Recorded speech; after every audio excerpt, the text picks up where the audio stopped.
大家好，我是 Scott，今天来聊一件最近发生在我自己身上的事情。当然了，我也没有想到这么快就要讲我自个儿的故事哈。在视频开始之前呢，也郑重声明，本期视频内容纯属个人一些经历和想法，不是针对任何人或者行业。如有冒犯呢，也希望大家多多包涵。事情发生在我自己经营的一家小咖啡店，店的位置呢是在办公楼的大厅。这栋办公楼里主要都是专科医生的诊所，所以平时来店里的客人呢，主要都是病人和家属，在楼里办公的医生和护士一类的工作人员，以及附近的一些居民。一半的客人呢都是熟客，工作日嘛，大家天天见，平时也是和睦相处。那几周之前呢，有一个20岁出头的小伙，咱们暂且管他叫小 P， 正好是午餐时间，店里基本上已经坐满了。我看到小 P 跟一个年轻的女孩面对面坐着，当时呢，这个女孩已经吃完了她之前在店里买的三明治。小 P 呢是手里拿着一个别的店买的越南包，边啃边在跟那个女孩嘻嘻哈哈的聊天。这个时候我还在接待别的客人，虽然看到的呢，也只能期待他自觉一点，差不多吃完就离开呗。当时他们坐的位置呢是店铺正中央的长桌，这个位置比较宽敞，主要是为了方便那些使用轮椅、婴儿车或者是助力车这种有特殊需求的客户。等我接待完柜台点单的客人呢，就去礼貌提醒小 P， 说不好意思，咱们店里呢不允许吃外带的食物。他却直接回怼了我一句，说我朋友不是有买你们的东西吗？他的意思就是说呢，虽然他没有买，但是他的朋友买了，所以他就可以吃。他这个回答也是让我很意外哈。我想说，这在店里不能吃外带食物应该是个常识吧。一般客人呢被提醒一下，至少呢也会表达歉意，直接被怼呢也是第一回遇到。因为当时确实还有很多事情要做，看到他这个态度呢，旁边还坐了别的客人呢，当时也只能忍了。其实咱也不是说完全不可以吃自己带的东西，但平常遇到的客人呢，都会事先问一下，或者说明一下自己的情况。我们也从来都是说表示可以理解，没有问题，做到相互尊重，与人方便也是于己方便。因为本身店铺位置比较特殊，经常会有一些特殊情况发生。你比如说，经常会有需要给孩子冲奶粉、吃药，严重过敏并且只能吃自己带的食物。还有大楼维护修理的工人吃饭呢，需要我们帮忙加热餐盒。基本上这些要求我们都是有求必应。同时呢，大部分客人也都会体谅我们，比如家长喂完孩子呢，会清理好桌子，不留下垃圾，尽可能不长时间占用座位。但小 P 这种不征求同意，明目张胆自己带食物，被提醒以后还直接怼回来，在我看来呢，就是一种很冒犯的行为。这周二，小 P 又和他的另外2个朋友一起，一人手里捧着一个越南包，坐在我们的餐位上。当我们再次提醒他不能吃外带食物的时候呢，他非常轻蔑地说：“哦，我可以买一杯咖啡。”他的意思呢，就是只要他买一杯咖啡，他们3个就可以坐在这边吃别的店买来的东西。我再次告诉他，我们店里不允许吃外带的食物。过了一会儿，他们3个离开，然后我们就收到了3个 Google Review 1星差评，就很无奈也没办法哈。但万万没想到，这个事儿还没结束，更让人意外的事情呢，发生在第2天早上。周三一早刚开门不久，一个自称楼上业主的女士闯入店里，一上来就傲慢地威胁我说，我们不拥有咖啡店里的任何设施，威胁她要通过她的业主权利把我们从大楼里驱赶出去，并且说她可以让所有人都不来我们店里买咖啡了。当时我也是一脸懵啊，印象中她应该是没有在我们店里消费过，甚至我从来没有在这个楼里见过她。事后呢，我也真是花了一晚上的时间，才终于找到这位女士的信息。她是一名注册护士，也确实是楼上一间诊所里的业主。她的先生呢是专科医生、教授，而小 P 就是他的儿子，在澳洲某著名大学的医学专业就读，也在他们自己家的诊所里兼职。那由于隐私的原因呢，我在这里就不展示监控的录像了，但我跟大家复述一下当天这位女士上门训斥我的对话原文。当时我跟这位女士说，我先跟您解释一下那天发生了什么事情。几周前呢，您的员工在店里吃外带食物，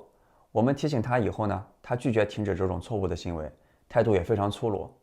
这周二呢，您的员工和另外2个人又带了外带食物在店里吃，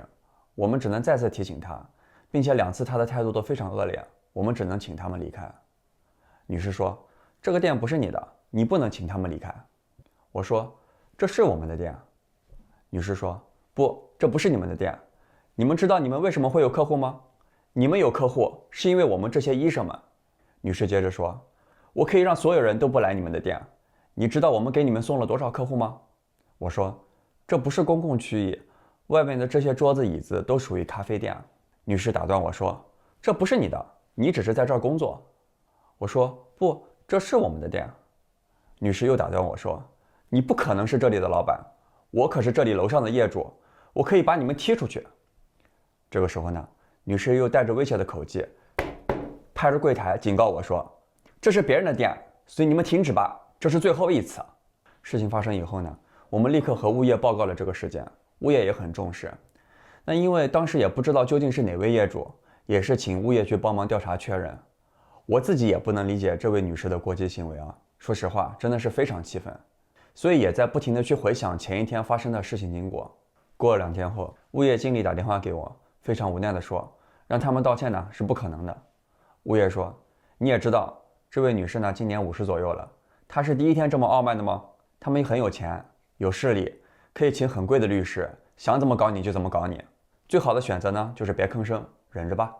当然，我知道物业也是为了我们好，毕竟作为物业管理呢，他们能做的事情也有限。而选择报警的话呢，这件事情基本上也是不了了之。去年一天下午关店以后呢，我们的整个钱箱被人偷走了，报警过来也是做个笔录，调取监控就没有下文了。现在就面临一个非常两难的境地，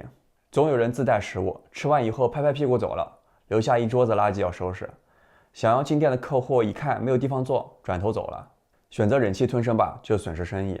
提醒劝阻吧，那就是得罪人，也是损失生意。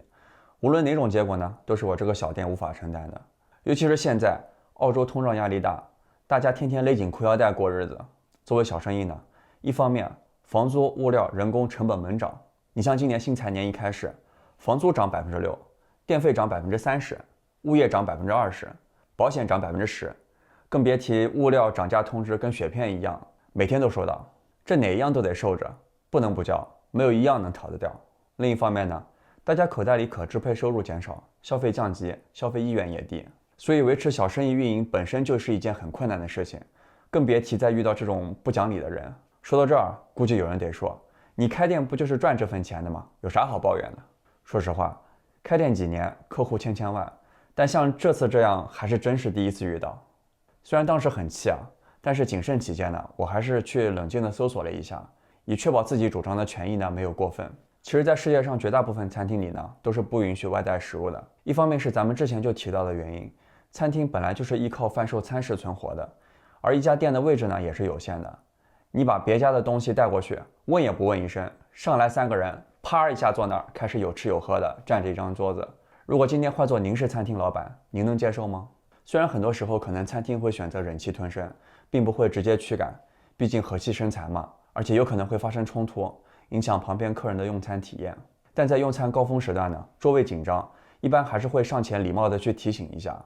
大多数的人的反应呢，还是会赶紧收起来，或者选择离开。当然呢，遇到实在不讲理的客户，餐厅也有权利请客人收起外带的食物或者离开。也有一些地区呢，在餐厅里吃外带食物是违反食品安全法的，因为如果在餐厅里吃东西吃出问题的话呢，餐厅是需要负责的。那这个食物的来源呢，就是一个关键点。这一次的事情，除了客人的无理行为呢，更让我久久不能释怀的呢，是在我知道他们的身份之后，来自医生世家，受过良好的高等教育，从事受人尊敬的职业，却缺失了对他人的基本尊重和对社会秩序的基本认知，真的是有那种震碎3观的冲击。肯定得有朋友说我太玻璃心了，没见过什么世面，或者小题大做。确实哈，虽然平时也看到很多什么无良医生误诊、乱开药、乱开检查单这些新闻，但真的是这一次自己遇到这样一件事情，想到那位女士嚣张跋扈、盛气凌人的话，感受到他们可以轻而易举，想捏死谁就捏死谁，因为他们有钱有势，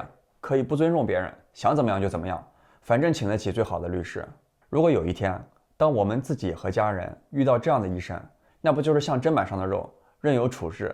想想真是让人脊背发凉。说实话呢，我们平时接触的大部分医疗工作者呢，都是很谦和友善的，特别是一些年长的教授级别的医生。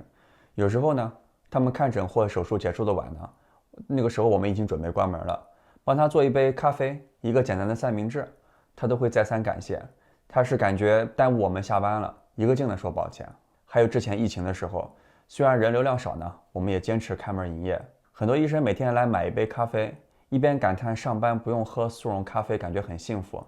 一边还询问我们口罩消毒液够不够，下班还顺带买一些牛奶啊、甜点啊带回家，帮助我们增加营业额。那个时候真的让人感觉世界很温暖、很美好。所以呢，这次当那个女士趾高气扬地拍桌子，用业主的身份威胁我的时候呢，真是让我觉得不可思议。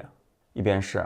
患者留言抱怨诊费贵，甚至因为他们工作失误定错手术时间，还要患者来买单，而诊所的回应却是指责患者因为疼痛故意诋毁他们，甚至还听说他们诊所的员工因为老板克扣工时迟发工资无奈离职。